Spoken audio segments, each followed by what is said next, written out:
Assalamualaikum warahmatullahi taala wabarakatuh.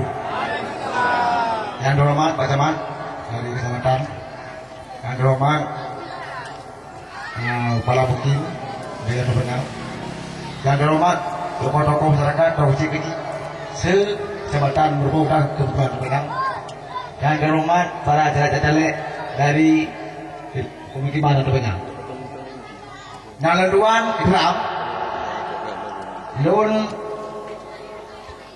bagi caleg DPRK dua orang pemuda. Malik kau tokoh jamu, kan? Kau tokoh jamu, lu nyanyi macam-macam mana?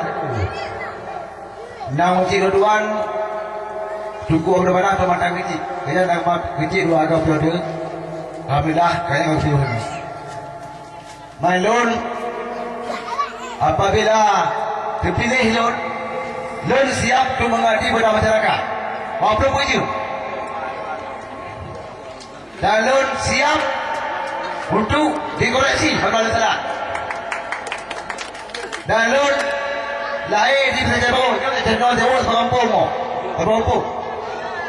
Maka Lun malam nuwonyo, Lun serahkan Pak dua orang Bandung, Pemukiman Pemenang dan Kecamatan Mobok. Lun serahkan apabila Lun pilih bersedia untuk dikoreksi dan di apapun tidak boleh. Lalu siap mengembangkan amanah rakyat apabila nak amanah baru. Menyahanai mana betul?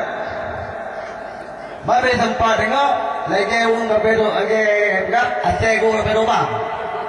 Ya? Nah, naik ragu bayu kami.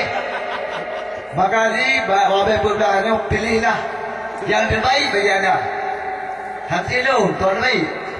Kalau balik, lu dari Bandung mana tu kau tahu dia. Pilihlah yang terbaik.